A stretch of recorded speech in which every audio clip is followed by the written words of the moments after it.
బలపరుస్తాను, నేను నిన్ను ధైర్యపరుస్తాను అని హామీ ఇస్తుంటున్నాడు. ఉదయకాలమున బాధపడుతూ అవమానాలకు గురి అయిన నిన్ను నన్ను లేవనెత్తబోతూ ఉంటున్నాడు. ఆయన మనకు సహాయం చేయబోతుంటున్నాడు.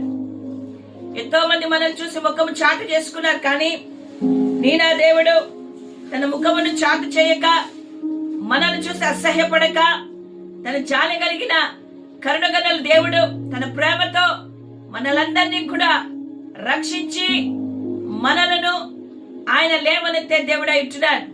కాబట్టి ఉదయకాలమున ధైర్యం తెచ్చుకో,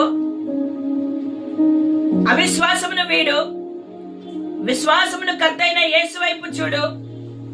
సజీవుడైన పునరుత్థానుడైన తండ్రి కుడి పార్శ్వమున కూర్చున్న జిమ్ము కలిగిన యేసయ్య వైపు చూస్తూ, నా దేవుడు నాకు